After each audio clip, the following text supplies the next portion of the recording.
नमस्कार, मी श्रीकांत उमरीकर. आपण पाहतात अनलायझर. लाईक करा, शेअर करा, सबस्क्राईब करा.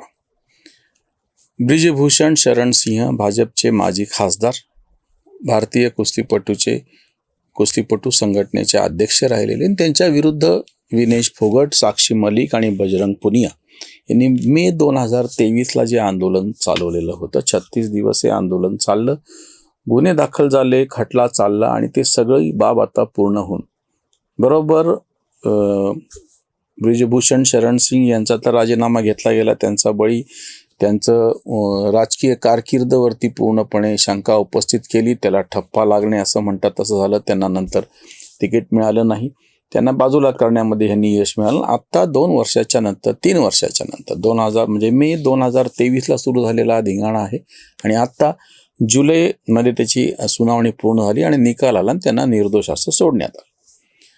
वर्तमानपत्र किती बदमाश आहेत बघा, की त्याच्यावरती बातमी देत असताना पुराव्याअभावी सुटकाच असते प्रत्येकाची.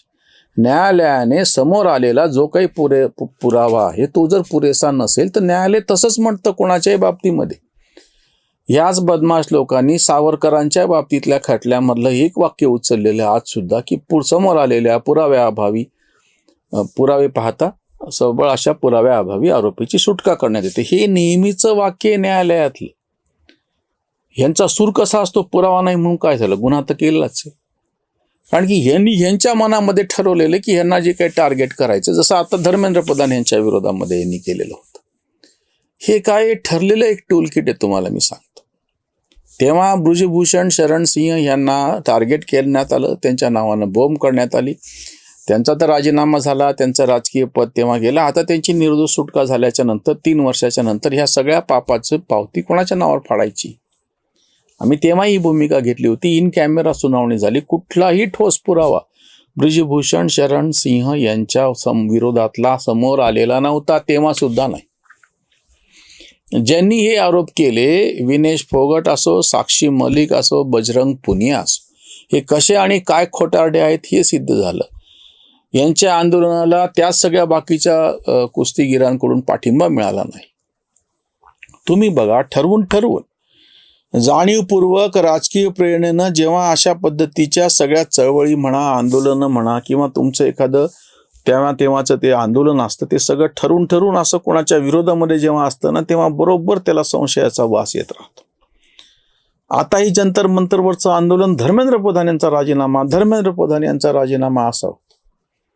पोलिसांनी लाठीचार केला म्हणून अमित शहाचा राजीनामा अशासाठी हट्ट करून बसलेले राहुल गांधी. ही सगळी एक स्टाईल तुम्ही लक्षात घ्या. एखाद्या व्यक्तीला टार्गेट करायचं, त्याच्या नावानं वाटेल तसं आरोप करत राहायचे. पुरावे समोर नसले तरी, पुराव्यांची यांना गरजच नसते, कारण पुरावे असले तर काही बोलताच येत नाही. आणि ह्यांच्या बाजूनं पुरावे असले तर एवढं बोलायची गरजच नाही, ताबडतोब कोर्टामधून तो कारवाई होऊ शकते. पण ह्याच्या मधला पर्याय काय काढायचा, कारण की पुरावे तर नाहीतच आणि खरंही नाहीये. फक्त मग धूळफेक करून टाकायची, फक्त संशयाचं वातावरण करून टाकायचं, फक्त गोंधळ निर्माण करायचा. त्या सगळ्या गोंधळातून असं जे काठावरचं पब्लिक असतं, की त्याच्या मनामध्ये संशय निर्माण करण्यापुरतंच फक्त हे काम असतं. प्रत्यक्षामध्ये ह्यांना बरं काळ गेला. आता 2024ची लोकसभा निवडणूक झाली, ब्रिजभूषण शरण सिंह यांना तिकीट मिळालंच नाही, त्यांचा हेतू सफल झाला. आता पुन्हा ज्यांना राजकारणात यायचं म्हणलं की 2029ची निवडणूक लढवावी लागते. म्हणजे 2023ला सुरू झालेला हा भंपकपणा त्यांच्या दृष्टीने विचार केला, ज्यांना राजकीय करायचे, तर 2029 पर्यंत म्हणजे किती काळ हे सगळं 5 आणि 3 8 वर्षे त्यांना ते भोगावं लागले. कशासाठी करायचंय, ठरवून करायची ही गोष्ट.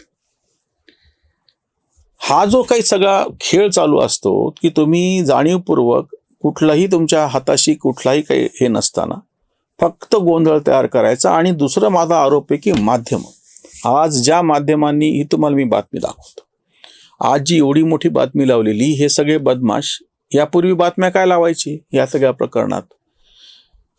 बरं, त्याही काळामध्ये त्यांच्या विरोधातला कुठला सबळ पुरावा मिळत नव्हता, पण ती बातमी नाही लावली ह्यांनी कधी. ह्यांनी नेहमी अर्धवट बातम्या लावल्या, नेहमी संशयास्पद बातम्या लावल्या. आताही या बातमीमध्ये लैंगिक छळ प्रकरणी पुराव्यांचा अभाव सबटायटल दिलेलं आहे. म्हणजे तुम्हाला मी जी बातमी दाखवतोय ना, त्याचं जे उपशीर्षक आहे त्याच्यावरती असं दिलेलं आहे की लैंगिक छळ प्रकरणी पुराव्यांचा अभाव आणि परस्पर विरोधी साक्षी न्यायालयाचं निरीक्षण. असं कशासाठी द्यायची गरज आहे? पुराव्यांचा अभाव तर नेहमीसाठीच राहिलेला आहे ना. कुठल्याही केसमध्ये, कुठल्याही खटल्यामध्ये न्यायदेवतेच्या डोळ्यावरती पट्टी असते असं म्हणतात. त्याचं कारण काय आहे की ते समोर कोण छोटा मोठा आहे ते काही बघत नाही. त्याच्या समोर आलेला पुरावा ते बघतो. पुराव्याच्या बाबतीमध्ये डोळ्यावर पट्टी बांधलेली नाहीये. समोर कोण आहे काय ते न पाहता, भेदभाव न करता समोर आलेला जो पुरावा आहे त्या पुराव्याच्या आधारे त्यांना निकाल द्यावा लागतो. ही न्यायालयाची मर्यादा आहे. त्याच्या पलीकडे जाऊन न्यायालय स्वतः काहीच करू शकत नाही. समजा कुठल्या कारणानं खरंच एखादा कोणाच्या गुन्ह्याचा पुरावा असेल आणि तो समोर येत नसेल तर त्याच्यात न्यायालय काहीच करू शकत नाही. हे समाजाचं, वकिलांचं, बाकीच्या सगळ्यांचं काम आहे की त्यांनी ते पुरावे समोर आणावेत. जर नाही आले तर प्रत्येक वेळी असंच म्हणावं लागतं की पुराव्यांचा अभाव, सक्षम पुराव्यांचा अभाव असंच म्हणावं लागतं. पण हे आवर्जून त्याचं टायटल करून, म्हणजे जेणेकरून सांगायचं काय की ब्रजभूषण शरण सिंग हे गुन्हेगार आहेतच, पुरावा मिळाला नाही म्हणून काय झालं. म्हणजे ही जी एक नवीन पुरोगाम्यांची एक नवीन मोडस ऑपरेंडी ना, तुम्ही लक्षात घ्या. फक्त धुराळा उडून द्यायचा, फक्त गोंधळ घालायचा त्याचा. हेच असाच वापर अरविंद केजरीवाल सारख्यांनी तेव्हा केलेला होता. तेव्हाच्या काँग्रेसच्या सरकारविरुद्ध वाटेल तसे आरोप, बिनबुडाचे आरोप करायचे आणि नंतर मग काही प्रकरणामध्ये त्यांना जसं नाक रगडून माफी मागावी लागली. ते नंतर का होईना, त्यांचं काही नुकसान होऊ नका, पण त्यांना ज्यांचं नुकसान करायचं ते करून ठेवलं ना. शीला दीक्षित यांचं राजकारण त्यांनी संपवलं. शीला दीक्षितच नव्हे, तिथलं काय काँग्रेसचं राजकारण कायमस्वरूपी संपून टाकलं त्यांनी दिल्लीत. त्यांचा जो मुख्य युद्ध ते संपलं, ते चांगलंच झालं, ती गोष्ट वेगळी, पण हा मार्ग बरोबर नाही. आम्ही पण काँग्रेसचे विरोधकच आहोत, पण अशा पद्धतीनं वाटेल तसे बेलगाम आरोप करायचे आणि वाटेल त्या पद्धतीनं सगळं चारित्र्य हनन करायचं, हे मार्ग नाही. अजून एक मुद्दा मी तुम्हाला सांगतो. या आत्ता ब्रजभूषण शरण सिंगाच्या निमित्तानं भारतीय जनता पक्ष किंवा बाकीचे NDAतले सगळे घटक राजकीय पक्ष हे सगळे आत्ता कुठं, म्हणजे यांची भाजपची सत्ता दिल्लीमध्ये कायम झालेला फक्त 12 वर्ष झालेली आहेत. ह्याच्या आधी जी ल्युटन्स लॉबी, वेगवेगळ्या संस्था म्हणतो किंवा वेगवेगळ्या आस्थापना, या सगळ्यामध्ये डाव्यांचं वर्चस्व राहिलेलं आहे. प्रत्येक ठिकाणी यांचे माणसं खोलपर्यंत घुसून बसलेले आहे. ते काही ना काहीतरी काड्या करतच राहणार. त्याला तुम्हाला उत्तर द्यायचं असेल तर आता, म्हणजे 1-2 नाही, आता 12 वर्ष झाली भाजपच्या हातामध्ये सत्ता आहे दिल्लीची. नुसती आपली माणसंच वेगवेगळ्या ठिकाणी घुसून चालणार नाही. जर काही खरंच राईट विंग अजेंडा नावाची गोष्ट करायची असेल तर मूलभूत पातळीवरती त्याला पर्याय, जसं जो आरोप महात्मा गांधींनीच जवाहरलाल नेहरू सारख्यांवरती केला होता की गोरा इंग्रज गेला आणि काळा इंग्रज आला, बाकी तर काहीच फरक पडला नाही. तसं त्या ठिकाणी आधी काँग्रेसवाले होते, आता तिथं भाजपवाले जाऊन बसतील, म्हणजे काही अशा वेगवेगळ्या संस्था किंवा वेगवेगळ्या आस्थापना चांगल्या चालतील असं नाही. मूलभूत असे बदल करायचे असतील तर त्याच्यासाठीचं सखोल चिंतन करावं लागेल, अभ्यास करावा लागेल. जसं आता तुम्ही नीट परीक्षा घोळणा प्रकरणामध्ये आणि सगळं परीक्षा पद्धती बदलणे वगैरे म्हणून नंदन निलकेणीचं जो टास्क फोर्स अशी स्थापना केलेली आहे त्याचा अहवाल येईल, अपेक्षा आहे, जो आशादायी असेल. त्याच पद्धतीने तुम्हाला ह्याही सगळ्या खेळाच्याही प्रकरणात, क्रिकेटच्या शिवाय बाकी, क्रिकेटचे गोंधळ वेगळे, पण बाकीचे सगळे जे खेळ प्रकार आहेत, क्रीडा प्रकार आहेत, त्यांच्यामध्ये अशा पद्धतीने जे ठरवून केलं जातं ते सगळं अत्यंत सखोल पद्धतीने चौकशी करून, त्याच्यावरती अभ्यास करून, त्याच्यावरती सविस्तर असे सूचना देऊन त्या अंमलात आणण्यासाठीचं देशभर पातळीवरती मोठं असं जाळं उभं करावं लागेल.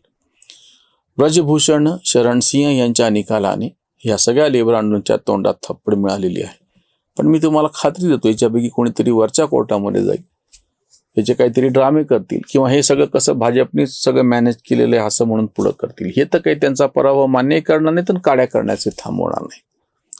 त्याला जर निर्णायकरित्या थांबवायचं असेल तर त्याला समोर याच क्षेत्रामध्ये काही सकारात्मक असं भव्य काम करून दाखवावं लागेल. प्रत्यक्षात ब्रजभूषण शरण सिंग सारख्यांनी पुढे यावं. त्यांची तशी सुटका झालेली आहे. त्यांनी ह्या कुस्ती संघटनेचं काम अतिशय चांगल्या पद्धतीनं करून प्रत्यक्ष समोर आदर्श उभा करून दाखवा. इथेच थांबूयात. धन्यवाद.